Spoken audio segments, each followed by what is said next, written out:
নামাজ নামাজটাকে নিয়ে এত মাথা ব্যথা কিসের, সেটা তো আমি বুঝি না। কারণ কোরআন করিমের মধ্যে আল্লাহ 6,666টা আয়াত নাজিল করেছেন। তো একটা আয়াতের মধ্যেও কোথাও লেখা নেই যে 5 ওয়াক্ত নামাজ পড়তে হবে। তবে কোরআনের মধ্যে কিছু কিছু জায়গায় আল্লাহ উল্লেখ করে দিয়েছেন, যেমন হচ্ছে মাউন সূরার 2 থেকে 7 নম্বর আয়াতে আল্লাহ বলছেন যে, তুমি কি কখনো চিন্তা করেছো কোন ধরনের লোকেরা কর্মফল দিবসে অস্বীকার করে? আর 3 নম্বর আয়াতে বলছেন, এ ধরনের লোকেরা এতিমের সাথে অত্যন্ত দুর্ব্যবহার করে, অভাবগ্রস্তকে অন্নদানে কোনো আগ্রহ বোধ করে না বা অন্যকেও উৎসাহিত করে না। আর 4 নম্বর থেকে 7 নম্বর আয়াতের মধ্যে বলছে যে, আর দুর্ভোগ সেই নামাজিদের জন্য যারা সচেতনভাবে নামাজে অমনোযোগী। আর দুর্ভোগ সেই নামাজিদের জন্য যারা সচেতনভাবে নামাজে অমনোযোগী, শুধু লোক দেখানোর জন্য নামাজে সামিল হয়, যারা নিত্য প্রয়োজনীয় ছোটোখাটো সাহায্য দানে বিরত থাকে। তাহলে এই ধরনের ব্যক্তিদের নামাজ লোক দেখানো নামাজই হয়ে যাচ্ছে, এই নামাজের কোনো মূল্য নেই। আবার নিসা 4 নম্বর সূরার 142 নম্বর আয়াতেও আল্লাহ বলছেন, নিশ্চয়ই মুনাফিকরা আল্লাহকে ধোঁকা দিতে চায়। আসলে তারা নিজেরাই নিজেদের প্রতারিত করে। তারা যখন নামাজে দাঁড়ায় তখন নামকা ওয়াস্তে লোক দেখানোর জন্য দাঁড়ায়, আসলে আল্লাহকে তারা খুব কমই স্মরণ করে। আর আনকাবুত সূরার অর্থাৎ 45 নম্বর সূরার 29 নম্বর সূরা আনকাবুত 45 নম্বর আয়াতে বলছে যে, হে নবী, তোমার ওপর নাজিলকৃত কিতাবের বাণী সবার কাছে পৌঁছে দাও, নামাজ কায়েম করো, মনে রেখো নিশ্চয়ই নামাজ মানুষকে অন্যায় ও অশ্লীল থেকে রক্ষা করে। তাহলে এখানে বোঝা যাচ্ছে যে নিশ্চয়ই নামাজ অন্যায় আর অশ্লীল থেকে রক্ষা করে। সেটা কি নামাজ, এটা তো ভেবে দেখার বিষয়। নিশ্চয়ই আল্লাহ স্মরণ সবচেয়ে ভালো কাজ, আর তোমাদের সকল কাজ সম্পর্কে আল্লাহ জানেন। কিন্তু কোরআনে দেখা যাচ্ছে যেখানেই জাকাতের কথা বলা আছে সেখানেই নামাজের কথা বলা আছে, অর্থাৎ জাকাত দিয়ে নামাজ পড়ো, জাকাত দিয়ে নামাজ পড়ো, জাকাত দিয়ে নামাজ কায়েম করো। পড়োর কথাটা তো কোথাও লেখা নেই, জাকাত দিয়ে নামাজকে কায়েম করো। তাহলে এখান থেকে বোঝা যাচ্ছে যে যদি নামাজের জাকাত, যেটা অ্যাকচুয়ালি যে নামাজটা কি প্রথমে বুঝতে হবে, সেটা আমি পরে বোঝাচ্ছি। তো নামাজ বিষয়টা যেটা আছে, জাকাত না দিয়ে নামাজ পড়া সম্ভব হয় না। এখান থেকে বোঝা যাচ্ছে প্রায় 82 জায়গায় লেখা আছে কোরআনুল মজিদে যে জাকাত দিয়ে নামাজ কায়েম করো, কিন্তু নামাজ পড়ো এই কথা কোথাও লেখা নেই। তাহলে এবার দেখা যাচ্ছে যারা দরিদ্র ব্যক্তি তারা কিভাবে জাকাত দেবে? আর যদি জাকাত না দিতে পারে তাহলে তাদের তো নামাজ কায়েম হবে না। এটা তো বিরাট বড় একটা বোঝার বিষয় যে যারা দরিদ্র ব্যক্তি, নিম্ন শ্রেণী দরিদ্র, তারা জাকাতটা দেবে কিভাবে? তো জাকাত যদি নাই দিতে পারে তাহলে নামাজটা তার হবেই বা কিভাবে? ফুরকান সূরার 47 নম্বর আয়াতে আল্লাহ বলছেন, তিনি তোমাদের জন্য রাতকে আবরণ করেছেন এবং ঘুমকে পরিপূর্ণ বিশ্রাম ও শান্তি, আর দিনকে করেছেন পুনরুত্থানের সময়। তাহলে এখানে বোঝা যাচ্ছে যে রাতকে যে আবরণ করেছে এবং সেটা ঘুমের পরিপূর্ণ বিশ্রাম ও শান্তির জন্য। তাহলে ফজরের নামাজের সময় আসসালাতু খায়রুন মিনার নাও এই শব্দটা উচ্চারণ কিভাবে হয়, অর্থাৎ নিদ্রা অপেক্ষা সলা হচ্ছে উত্তম। সেটা এই বিষয়ে আসলা তো খায়রুন মিনার নাও এই কথাটা তো কোরআনে কোথাও উল্লেখ নেই। তো মুয়াজ্জিনরা সকালের আগে ভোরবেলা থেকেই আরম্ভ করে দেয়, অর্থাৎ ভোরবেলায় রাত্রিরে মানুষের ঘুমটা সব থেকে বেশি জোরালো হয়, আর সেই সময় বলে আসসালাতু খায়রুম মিনান নাও। কিন্তু আল্লাহ বলছেন যে ঘুমকে পরিপূর্ণ বিশ্রাম ও শান্তির জন্য করেছেন। ঘুমকে অর্থাৎ রাত্রিকে আচ্ছন্ন করেছেন দিনের আলোক থেকে। তো সেই সুবাদে এখন বোঝা যাচ্ছে যে এটা আসসালাতু খায়রুন মিনান নাও, এটা এখানে মন গড়া হয়ে যাচ্ছে। আর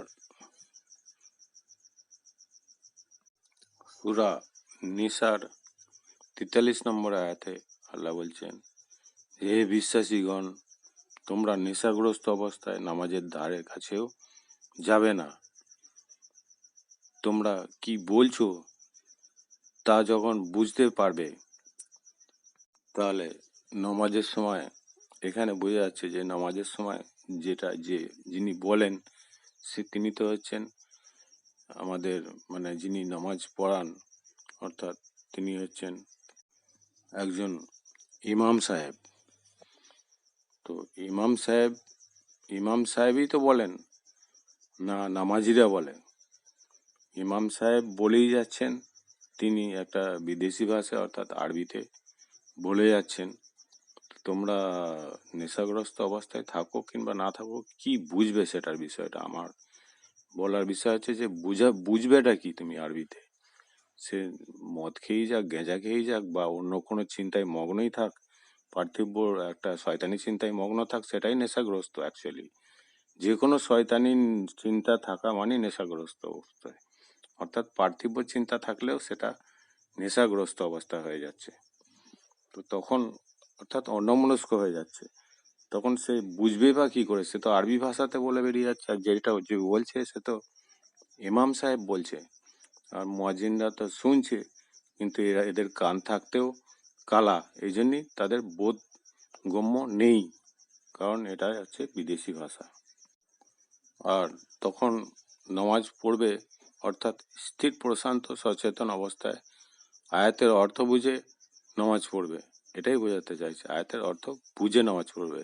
তাহলে আমি এবার বোঝাতে চাই যে কোন মুসল্লিরা নামাজের আয়াত বুঝে নামাজ পড়ে। সূরা তাওবা 11 নম্বর আয়াতে বলছে, অবশ্যই তারা যদি তওবা করে, নামাজ কায়েম করে আর জাকাত প্রদান করে, তবে তারা তোমাদের দ্বীনী ভাই। আর আমি এই বিধানসমূহে জ্ঞানী লোকেদের জন্য সর্বান্তরে বর্ণনা করে থাকি। তাহলে এখানে বোঝা যাচ্ছে যে জ্ঞানীদের জন্যই শুধুমাত্র বর্ণনা করা হয়েছে। সূরা বাইয়েনা 5 নম্বর আয়াতে আল্লাহ বলছেন যে তাদেরকে এছাড়া কোনো নির্দেশ করা হয়নি যে তারা খাঁটি মনে একনিষ্ঠভাবে আল্লাহর ইবাদত করবে, নামাজ কায়েম করবে, জাকাত দেবে, এটাই হচ্ছে সঠিক ধর্ম। তাহলে এখানে বোঝা যাচ্ছে যে যেখানেই জাকাতের কথা আছে সেখানেই সলার কথা লেখা আছে। তার মানে যেটা জাকাত দেবে সেটা সলাটাকেই জাকাত দিতে হবে অ্যাকচুয়ালি। আর সলার বিষয়টা হচ্ছে যে অন্য কিছু নয়, সেটা হচ্ছে তওবা 107 নম্বর আয়াতে আল্লাহ বলছেন যে সত্য প্রত্যাখ্যান ও বিশৃঙ্খলার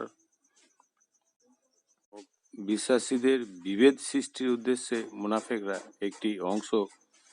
একটি পৃথক মসজিদ নির্মাণ করেছে। ইতিপূর্বে যারা আল্লাহ ও তার রাসূলের বিরুদ্ধে যুদ্ধ করেছিল, তারা তাদের গোপন ঘাঁটি হিসেবে এই মসজিদ ব্যবহার করতে চায়। আর তোমরা ওদের কাছে গেলে ওরা শপথ করে বলবে যে আমরা নেক নিয়তে এই মসজিদ নির্মাণ করেছি। আর এখন আল্লাহ নিজে সাক্ষ্য দিচ্ছেন যে ওরা মিথ্যাবাদী। 108 বলছেন যে অতএব তুমি কখনো নামাজের জন্য সেখানে দাঁড়াবে না। আর আল্লাহ সচেতনার ভিত্তিতে যে মসজিদ প্রতিষ্ঠিত হয়েছে নামাজের জন্য সেখানেই উপযুক্ত। তুমি শুধু সেখানেই নামাজের জন্য দাঁড়াবে। সেখানে তুমি পরিশুদ্ধ পিয়াসী মানুষদের পাবে। তাহলে ওই গোপন ঘাঁটিতে তো পরিশুদ্ধ পিয়াসীকে মানুষকে পাওয়া যায় না, সেখানে শুধু প্রতারককেই পাওয়া যায়। আর আল্লাহ পরিশুদ্ধ পিয়াসী মানুষকে ভালোবাসেন। সূরা বাকারার 165 নম্বর আয়াতে আল্লাহ বলছেন যে আর কোনো লোক এমনও রয়েছে যারা অন্যকে আল্লাহর সমকক্ষ সাব্যস্ত করে এবং তাদের প্রতি তেমনি ভালোবাসা পোষণ করে যেমন আল্লাহর প্রতি ভালোবাসা হয়ে থাকে। কিন্তু যারা আল্লাহর প্রতি ইমানদার তাদের ভালোবাসা ওদের তুলনায় বহু গুণ বেশি। আর কখনই উত্তম হতো যদি এ জালেমরা পার্থিব কোনো আযাব প্রত্যক্ষ করেই উপলব্ধ করে নিত। সে যাবতীয় ক্ষমতা শুধুমাত্র আল্লাহরই জন্য।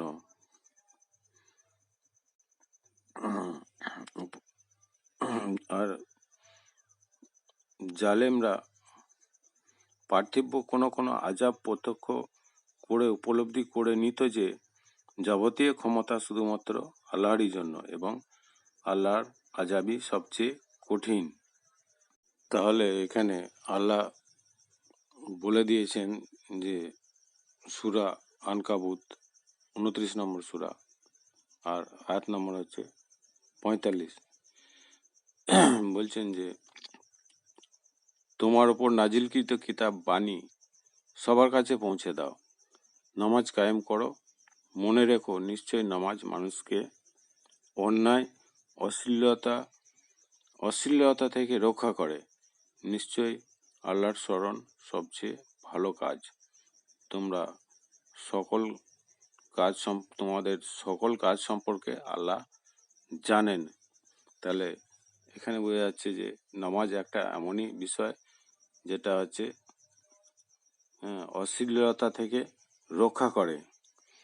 তাহলে ওই মসজিদে গিয়ে যেটা ঘাঁটি যেটাকে বলছে, অর্থাৎ গোপন ঘাঁটি যে মসজিদ নির্মাণ করেছে সেখানে তো আল্লাহর কোনো সচেতনাই নেই সে মসজিদের মধ্যে। তা আল্লাহ অন্য সূরার মধ্যে বলছে যে মসজিদে আল্লাহর সচেতনা আছে সেই মসজিদই নামাজের জন্য দাঁড়াও। 9 নম্বর সূরার অর্থাৎ তওবা সূরার 108 নম্বর আয়াতে বলছে অতএব তুমি কখনো নামাজের জন্য সেখানে দাঁড়াবে না। আল্লাহ সচেতনার ভিত্তিতে যে মসজিদ নির্মাণ হয়েছে নামাজের জন্য সেটাই উপযুক্ত। তুমি সেখানে নামাজের জন্য দাঁড়াবে। সেখানে তুমি পরিশুদ্ধ পিয়াসী মানুষদের পাবে। আর আল্লাহ পরিশুদ্ধ পিয়াসী মানুষকে ভালোবাসেন। তো যেখানে পরিশুদ্ধ পিয়াসী মানুষ নেই সেখানে তো সবাই ফালগুটিয়ে চলে যাচ্ছে। আর এদের একটা ভ্রান্ত ধারণা হয়ে গেছে যে নামাজ পড়লেই যেন একটা মুত্তাকিন ব্যক্তি, পরহেজগার ব্যক্তি, ইমানদার ব্যক্তি, মুমিন ব্যক্তি, অর্থাৎ একদম ধোয়া তুলসী পাতার মতো যাকে বোঝা যায় একদম শুদ্ধ ব্যক্তি। তো এই ধরনের নামাজ পড়লে তো কোনোদিনই সে নিজের আত্মাকে শুদ্ধ করতে পারবে না, নিজের মানসিকতা, নিজের মনের বৃত্তকে, নিজের আচরণকে, নিজের স্বভাবকে কোনোটাকেই শুদ্ধ করতে পারবে না। অতএব যে নামাজের জন্য যে মসজিদে আল্লাহর সচেতনা আছে অর্থাৎ সেই মসজিদটা কি সেটা আগে বুঝতে হবে। সেই জায়গায় তুমি নামাজের জন্য দাঁড়াও। সেখানে তুমি পরিশুদ্ধ পিয়াসী মানুষকে পাবে। আর তাদের সঙ্গে মাশওয়ারা করলেও অনেক সময় নিজে পরিশুদ্ধ হয়ে যাবে। এই কারণে সৎসঙ্গ স্বর্গে বাস আর অসৎসঙ্গ হচ্ছে নরকে বাস। তো সাধারণত মানুষ এই 5 ওয়াক্ত নামাজে যেটা মসজিদের মধ্যে গিয়ে পড়ছে, মানুষের বানানো যেটা মসজিদ, যেটা মাটি দিয়েই হোক আর চুন বালি সিমেন্ট দিয়ে হোক আর পাথর দিয়ে হোক, যেভাবেই বানাক না কেন, কিন্তু সেই মসজিদের মধ্যে আল্লাহর কোনো সচেতনা থাকে না আর থাকবেও না। তো আমরা মানে সাধারণ ব্যক্তিরা যেটা নামাজ পড়ে সেটা তো অ্যাকচুয়ালি মাটিকে সেজদা করে। তো আল্লাহ তো বলে দিয়েছেন যে আল্লাহকে ছাড়া আল্লাহকে আবার সেজদা করা, অন্য জায়গায় সেজদা করা সেটা হচ্ছে হারাম হয়ে যাবে। তাহলে মাটিকে সেজদা করছে। আর ভিন্ন জাতের লোকেরা কি করে, সেই মাটির মূর্তি তৈরি করে সেটাকে প্রণিপাত করে, অর্থাৎ সেজদা করে। তো মাটিকে সেজদা করা আর মাটির পুতুল তৈরি করে অর্থাৎ মূর্তি তৈরি করে সেটাকে মানে পুজো করা বা প্রণিপাত করা বা সেজদা করা, সে একই ব্যাপার হয়ে যাচ্ছে হিসেব মতো। তো আল্লাহ তো এই মাটির মধ্যে থাকে না। আল্লাহ তো বলছে আমি প্রত্যেকটা মানুষের ঘাড়ের শিরার থেকেও কাছে থাকি এবং তার অন্তর্জামিন অর্থাৎ অন্তরের খবরও জানেন। তাহলে এখানে বোঝা যাচ্ছে যে আল্লাহ মানুষের কোন জায়গায় আছেন। এগুলো হচ্ছে সূক্ষ্ম জ্ঞানের যারা অধিকারী তারা একমাত্র বুঝতে পারবে, আর যারা বোকা তারা এই একটা কান দিয়ে ঢোকাবে, একটা কান দিয়ে এসব ফালতু কথা বলে উড়িয়ে দেবে। কিন্তু এইগুলো একদিন না একদিন উড়িয়ে দিতে দিতে একদিন যখন প্রাকৃতিক বিপর্যয় মারাত্মকভাবে পড়ে যাবে, তখন বলবে বাঁচাও বাঁচাও বাঁচাও। সেই দিন দেখা যাবে যে প্রকৃত নামাজ কাকে বলা হয়।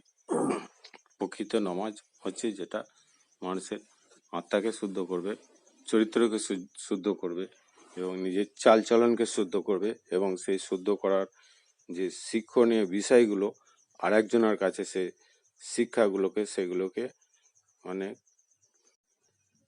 প্রদান করতে থাকবে। তাহলে প্রদান করলে কি হবে, তার মধ্যেও সেই জ্ঞানটা কলমের মধ্যে দিয়ে চলে যাবে। চলে গেলে কি হবে, সেও সেখানে তার নিজের নামাজটা তো কায়েম হয়েই যাবে, তা থেকে আবার নিজের নামাজটা কায়েমও হয়ে যাবে অলরেডি। তো এই জন্যই 82 জায়গায় প্রায় বলেছে যে জাকাত দাও নামাজ কায়েম করো, জাকাত দাও নামাজ কায়েম করো। তাহলে জাকাত দিতে হবে। জাকাতটা কি, সেটা হচ্ছে নামাজের জাকাত। আর নামাজের জাকাতটা কি, সেটা হচ্ছে কোরআনের জ্ঞান, অর্থাৎ আল্লাহর নির্দেশিত পথে চলার জন্য তাকে শিক্ষা দেয়া। আর ইবলিসের পথে চলার জন্য যদি শিক্ষা দেওয়া হয়, অ্যাকচুয়ালি ওটা দেওয়ার পরেও এবার যদি তারা জাকাত দেয়, জাকাত যেটা বিকৃত জাকাত, যেগুলো হচ্ছে মাদ্রাসায় দিচ্ছে, সে মাদ্রাসায় কি তৈরি হচ্ছে, আলেম তৈরি হচ্ছে, বড় বড় আলেম তৈরি হচ্ছে।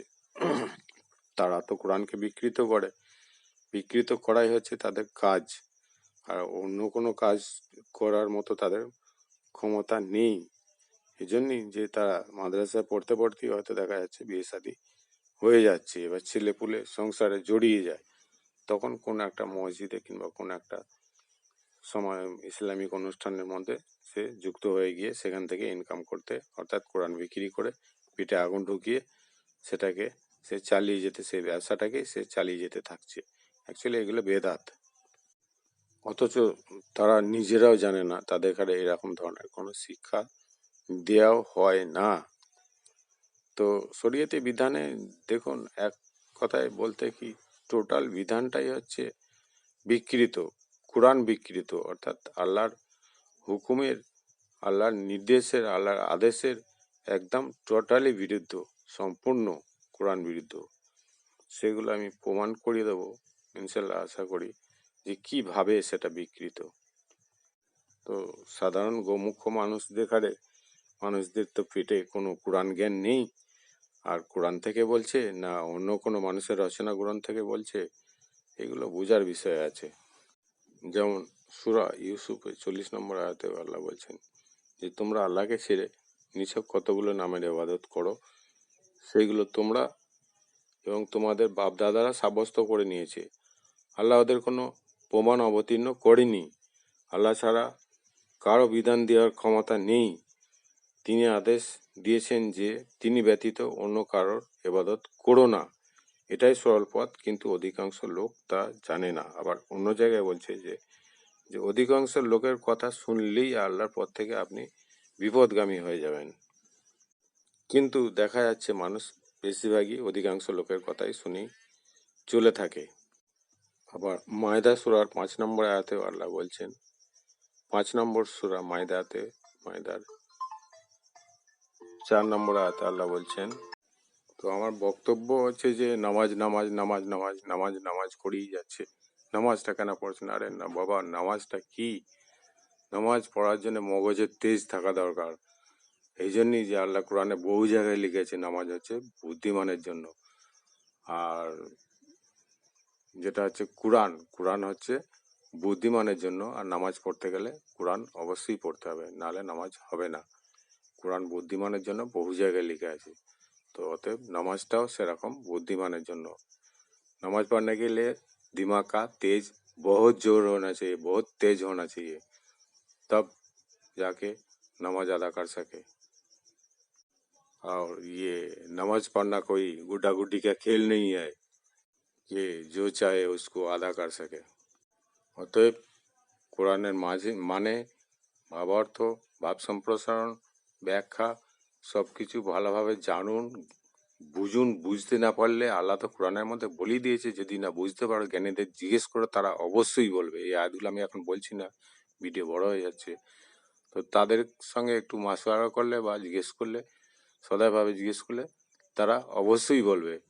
কিন্তু ওই রাগারাগি করে, অশান্তি করে, ঝগড়া করে, বিবাদ করে যদি জিজ্ঞেস করতে যাওয়া হয়, সে হয়তো পিছিয়ে যেতে পারে, বলবে ভাই আমি জানি না, তুমি যেটা বলছো ওইটাই ঠিক। কিন্তু সদয়ভাবে যদি জানার ইচ্ছা থাকে, আরে জাহান্নাম থেকে মুক্ত হওয়ার যদি ইচ্ছা থাকে, তাহলে অবশ্যই সে সদয়ভাবে এবং নম্রভাবে জিজ্ঞেস করবে। যদি জাহান্নামকে ভয় খায় এবং পরকালকে ভয় খায় এবং আল্লাহকে ভয় খায়, আল্লাহ তো বলছে যে তুমি শুধু আল্লাহকেই ভয় করো আর পরকালকে ভয় করো। তো একদিন না একদিন প্রত্যেকটা মানুষকেই এই পরকালকে আর আল্লাহকে ভয় খেতেই হবে। যখন সে শরীর তার আর বইবে না, যখন দেখবে যা শরীর বইছে না, তখন দেখবে সে তখন জাহান্নামকে ভয় খাবে এবং পরকালকে ভয় খাবে। সেই সময় তারা কি করে, বড় বড় আলেমগুলোর সঙ্গে মাসওয়ারা করে কি है, तारा से बोली का बकरा समझ कर पकड़ बैठे उसको अपना जेब भरने के लिए। तो एक्चुअली जेब भरने के लिए वो तरीका सही नहीं है, वो जहन्नम का आग भर रहा है जेब में एक्चुअली, और पेट में भी जहन्नम का आग भर रहा है। তো কোরআনের মধ্যে বহু জায়গায় লেখা আছে, যারা প্রকৃত শিক্ষক হবে তারা কোনোদিন প্রতিদান নেবে না। তো এইগুলো তো মানুষ বোঝে না, বা এগুলো গুরুত্ব দেয় না, ধ্যানও দেয় না। বাজারে গেলে একটা নোট যদি ফাটা ছেঁড়া দিয়ে দেয়, কি কোনো সামান যদি খারাপ দিয়ে দেয়, তখন দড়াম করে সে তাকে ব্যবসায়ীকে বলে, যে ভাই নোটটা খারাপ, চেঞ্জ করে দাও। ভাই তোমার মালটা ড্যামেজ মাল, খারাপ মাল, বাতিল মাল, এটাকে চেঞ্জ করে দাও। তাহলে আমি যে পরকালে যাচ্ছি, সেই জারিয়াটা অর্থাৎ মাধ্যমটা কি, সেটাকেও তাকে যাচাই করে দেখে নেওয়া দরকার। অ্যাকচুয়ালি প্রত্যেকটা মানুষেরই দরকার এটা যাচাই করে দেখে নেওয়া। কারণ আমার মাধ্যমটা কি, জাহান্নামমুখী না জান্নাতমুখী, সে নিজেও, এগুলো কোরআনের মধ্যে বহু জায়গায় উল্লেখ আছে। আমি আগে বলেছি যে জাহান্নামের কঠিন শাস্তি হচ্ছে আলেমদের জন্য, আর সেই কঠিন শাস্তি আলেমদের জন্য। আর যারা সেই আলেমদের ফলো করবে, স্মরণ করবে, তারাও সেই জাহান্নামেই চলে যাবে অলরেডি, এটা আমার গ্যারান্টি। তো জালেমরা তো কোনো ইনকাম বেশি করার মতো ওদের ক্ষমতা থাকে না, কারণ ওরা তো মাদ্রাসার মধ্যেই বেশিরভাগ টাইম অতিবাহিত করে দেয় বিয়ের বয়স আগে পর্যন্ত। তো কাজকর্ম শিখবেই বা কবে আর করবেই বা কবে? বেশিরভাগ মানুষই একটা নির্দিষ্ট ইসলামী একটা প্রতিষ্ঠানের মধ্যে যুক্ত হয়ে যান, হয় মসজিদে কিংবা মাদ্রাসায় কিংবা অন্যান্য প্রতিষ্ঠানের মধ্যে। আর সেখান থেকেই সে জাহান্নামের আগুন পেটে ভরতে থাকে। আর সাধারণ নিরীহ মানুষগুলো ওদের ঘাড়েই ফলো করে চলে। তো এগুলো ফলো করার আগে নিজেকে যাচাই করে দেখে নেওয়া দরকার যে মেরা जरिया किस तरफ जा रहा है, जहन्नम की तरफ जा रहा है या জান্নাত की तरफ जा रहा है। কারণ যার কাছ থেকে মাসওয়ারা নিচ্ছে এবং সেই অনুযায়ী চলছে, সে তো স্বয়ং খোদ নিজে কঠিন জাহান্নামের শাস্তি ভোগ করবে মৃত্যুর পরে। এটা তো কোরআনে বহু জায়গায় লেখা আছে, এগুলোকে খেয়াল করা দরকার সাধারণ মানুষের। কিন্তু সাধারণ মানুষ এগুলোকে সবাই যেদিকে হাওয়া যেদিকে বইছে সেই হাওয়াতেই অর্থাৎ স্রোতে গা ভাসিয়ে দিচ্ছে। এটা ঠিক নয়। অ্যাকচুয়ালি যে জিন্দা মাছলি है অর্থাৎ যেটা জীবিত মাছ সে কিন্তু স্রোতের অপোজিট দিকে যায়, যেদিকে স্রোত যায় তার অপোজিট দিকে বিপরীত দিকে সে চলে যায়। কিন্তু যারা মরা মাছ তারা কিন্তু স্রোতের যেদিকে স্রোত চলে যায় সেদিকেই চলে যায়। তো ওই আমার বলার বক্তব্য যে মাছের মতো মরা মাছ হয়ে থাকবেন না, জীবিত মাছ হয়ে থাকুন। আর সারা দুনিয়ার লোক যে স্রোতে গা ভাসিয়ে দিচ্ছে, আল্লাহ তো কোরআনের মধ্যে উল্লেখ করেই দিয়েছেন, অধিকাংশ লোকের কথা শুনলে আপনি আল্লাহর পথ থেকে বিচ্যুত হয়ে যাবেন, অর্থাৎ বিপদগামী হয়ে যাবেন। তারপরেও শুনছে তারা। কেন শুনছে? এগুলো মাওলানা উল্লেখ করে না। উল্লেখ করলে ওদের ব্যবসা বন্ধ হয়ে যাবে, সেই জন্য। কিন্তু আমি চাই যে প্রত্যেকে নিজে নিজে সচেতন হন এবং অপরকে সচেতনা করতে শেখান। তাহলে কি হবে? সবাই বেঁচে যাবে আর দুনিয়াতে বিশৃঙ্খলা, ফাসাদ, দাঙ্গা হাঙ্গামা আর কিছুই হবে না। অতএব প্রত্যেকে সতর্ক থাকুন, কারণ বৃদ্ধ বয়সে মরণকালে সবাইকে একদিন না একদিন জাহান্নামকে ভয় করতে হবে, পরকালকে ভয় খেতে হবে, আল্লাহকে ভয় খেতে হবে। তখন যেন ওই সময় যেন ওই আলেমদের সঙ্গে জুটে গিয়ে মাসওয়ারা নিতে যাবেন না, কারণ ওরা তো জাহান্নামে যাবেই, আপনাকে সঙ্গে করে নিয়ে যাবে। অতএব যারা গ্রন্থের জ্ঞানী তাদের সঙ্গে মাসওয়ারা করুন, তাহলে নিশ্চয়ই আপনি জান্নাতের মধ্যে অনন্তকাল থাকবেন, যে কালের কোনো শেষ নেই, এবং নিজেকে খুঁজে পাবেন এবং শিক্ষার প্রতিষ্ঠানটাকেও খুঁজে পাবেন। তার কারণ আল্লাহ তো বলেই দিয়েছে যে আমি আঙ্গুলের অগ্রভাগের গ্রন্থিটাকে পর্যন্ত মানে সঠিকভাবে নির্মাণ করতে সক্ষম। তাহলে আঙ্গুলের গ্রন্থের অগ্রভাগের মধ্যে যেটা আমরা টিপ দিই, সেই টিপ দিলে আধার লিঙ্কটা পুরো আপনার বংশের পরিচয়টা পুরো পড়ে বেরিয়ে আসবে, যে আপনার নাম কি, আপনার বাপের নাম কি, আপনার বাড়ি কোথায়, সবটাই পেয়ে যাবেন। সেই গ্রন্থিটা ছোট্ট গ্রন্থি, অর্থাৎ ছোট্ট পুস্তক। সেই পুস্তকের মধ্যে আপনার পুরো টোটাল আধার আইডি, আধার প্রুফ সব কিছু সেটা থাকে প্রত্যেকটা মানুষেরই, কারোর সঙ্গে কারো মিল হয় না। ওটাকেও আপনি পেয়ে যাবেন পরকালে।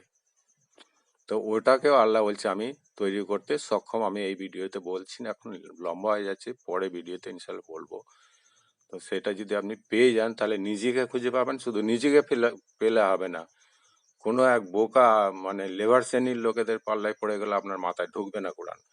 আর যদি আপনি একটা শিক্ষিত জ্ঞানী লোকের মানে বংশে জন্মগ্রহণ করেন, তাহলে সেটাকে আপনি নিজেকে জ্ঞানীমানভাবে পাবেন। আর শুধু ওইটাকে পাওয়া নয়, নিজেকে পাওয়াই বড় কথা নয়, আপনি আপনার শিক্ষার প্রতিষ্ঠানটাকেও খুঁজে পেয়ে যাবেন।